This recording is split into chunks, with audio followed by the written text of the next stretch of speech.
Scorpio rising May 2022 is a huge month of letting go of attachment to an old identity and truly shedding skin into who you are.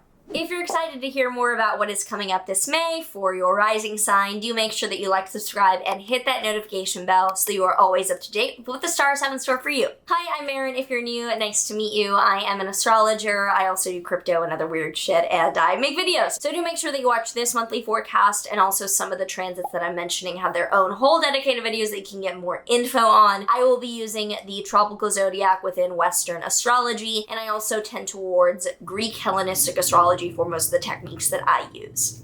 We start out on the 1st with Venus conjoining Jupiter in your Pisces 5th house. So Venus-Jupiter is cute shit and cuter shit together. Venus is the smaller benefic, daily pleasures, harmony, love, and then Jupiter is the larger benefic. It is greater experiences, wisdom, more all-encompassing abundance, and they're both together, dignified, and doing beautifully in the sign of Pisces in your 5th house of romance, creativity, dating, gambling. Anything that's considered fun belongs to the 5th house generally. So with Venus and Jupiter joining in your 5th house to start out the month, it is a beautiful beginning to the month with a committed relationship. Someone you're dating could also just be a fun night. And then on the 2nd, Venus is entering your Aries 6th house. So Venus entering the 6th house, which represents coworkers, day-to-day health measures, preventing disease, addressing illness, could be that you're getting on top of your health routine. You're like, I'm gonna start meditating, I'm gonna start working out, I'm gonna start eating healthy, I'm gonna get along better with my coworkers and change these things about the workplace. So you're changing some things that you need to deal with on the daily basis. From the 4th to the 5th, the sun in your 7th house will conjoin Uranus. So Sun-Uranus is sudden realizations, sudden knowledge, and breaking through with things that you're realizing. In the 7th house of committed relationships, your partner could suddenly be doing something that's shocking and destabilizing, but overall benefits the clarity between the two of you. So they're likely the one acting, and you're the one who is surprised or feels like you're glad that you know their perspective now. Then on the 10th, two major things happening. Firstly, Mercury is stationing retrograde in your 8th house. So Mercury retrogrades are times to rethink, redo, reanalyze an area of our life. And for you, it's in your 8th house of investments, shared finances, and things that you share with another person that are of value, like confidential information, or mostly it's going to be investments. So during Mercury retrogrades, I recommend being, first and foremost, very flexible and adaptable, expecting there to be delays, hiccups, things that go wrong between the two or the multiple of you that are sharing investment advice or investment decisions, and just to be prepared for delays and miscommunications. More importantly, on the 10th, Jupiter is entering Aries for the next 5 months. So Jupiter will be in Aries for the next 5 months until the end of October. And for you, it's in your 6th house of illness, preventative measures for health, coworkers, and also pets. So growing your awareness around your health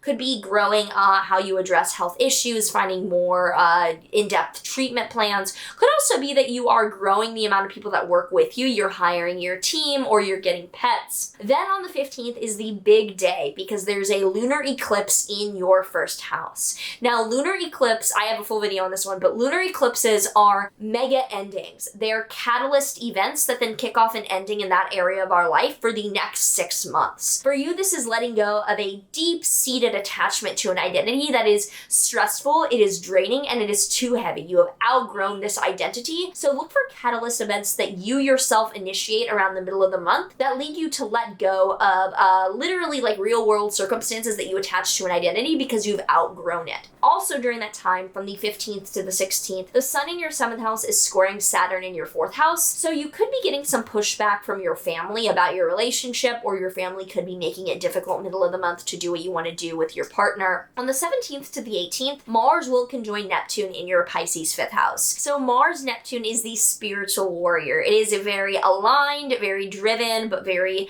visionary energy of acting on behalf of a higher power. So in your 5th house of dating and romance, looks like I'm thinking of Bonnie and Clyde energy of you two being like, that we're doing this together. Actually, it's a terrible metaphor. More like you're going on like a spiritual activity together, or you are doing something that is a bit actionable, like you're having to take on some challenge, but it's for a higher purpose, and it's with your romantic partner career, or it's an artistic project that you feel like you need to take on for a higher good. Now on the 24th, Mars will be entering your Aries 6th house. So Mars entering its home sign is very strong to be constructive, but the 6th house does deal with health issues or health considerations or coworkers. So I will say that it looks like the growth and the priorities that are happening in terms of health and the improvements are coming with effort as well. Like you're putting an effort into making this work with your health or your coworker dynamics. Then on the 26th to the 27th, Venus in your 6th house is squaring Pluto in your 3rd house. So trying to get a hold of your health is requiring that you literally change your day-to-day routine, and especially the way that you handle information or commuting. So you are having to deal with some deal breakers of how do I change my daily routine, the way that I am associated with content or associated with social media in order to better benefit my mental and physical health. On the 28th, really lovely, Venus is entering its home sign of Taurus, which is your 7th house of committed relationships. So relationship things get even cuter by the end of the month with Venus entering your 7th house. Cute shit, Venus entering 7th house, committed relationships, home sign. Looks like we end the month on a great level with your one-on-one partnerships, as if things are getting more focused, more energy, they're paying off. We also on the 29th to the 30th have a Mars-Jupiter conjunction in your 6th house. So Mars-Jupiter is the growth of effort or the growth of problems, like good problems because of what you're accomplishing. It's in your 6th house of health and coworkers. Looks like you are growing the amount of effort that you're putting into managing this, but it's for a good reason. And we end the month on the 30th with a new moon in your Gemini 8th house. New moons are new beginnings. They are times to plant seeds and have a new chapter start. And it's in your 8th house of investing and finances. So you are likely starting a new financial journey of investing, sharing money or sharing profits with someone else that take a lot of curiosity and are a little bit risky, but you are getting good. It's definitely with another person. So if this may already make some sense and you have some predictions or things that you want to share about your own astrology and how this will be coming up for you, do let me know in a comment down below. Would love to hear what you have to share for the upcoming astrology. The elemental oracle deck card that we have for Scorpio risings this month is Comfort, Hearth, card 11. Look at the fucking little baby on this card. This is so cute. Okay, I'm sorry. Card 11, if that means anything to you. Take some time out to rest and regenerate. Know what makes you comfortable. Keep the home fires burning. Create a peaceful and beautiful home life. Nourishing to the mind, body, and spirit is important at this time. Focus on the inner life. Looks like you're building a life with this other person and you're having to think about, the serious things. Like, how do I take care of myself and keep up? Like, maybe you're starting a family and you're like, I need to prioritize my fertility and my health for those reasons, or the equivalent in your own life. Thank you for watching. If you have any questions or anything you want to share, please do let me know down below. Also, make sure if you have not done so already to subscribe, and I was gonna say smash the like button, but I fucking hate when people say that, so lightly nudge the subscribe or all the buttons if you do so, if you would so please. Anyway, I will see you in the next one. Take care. Oh, but there is one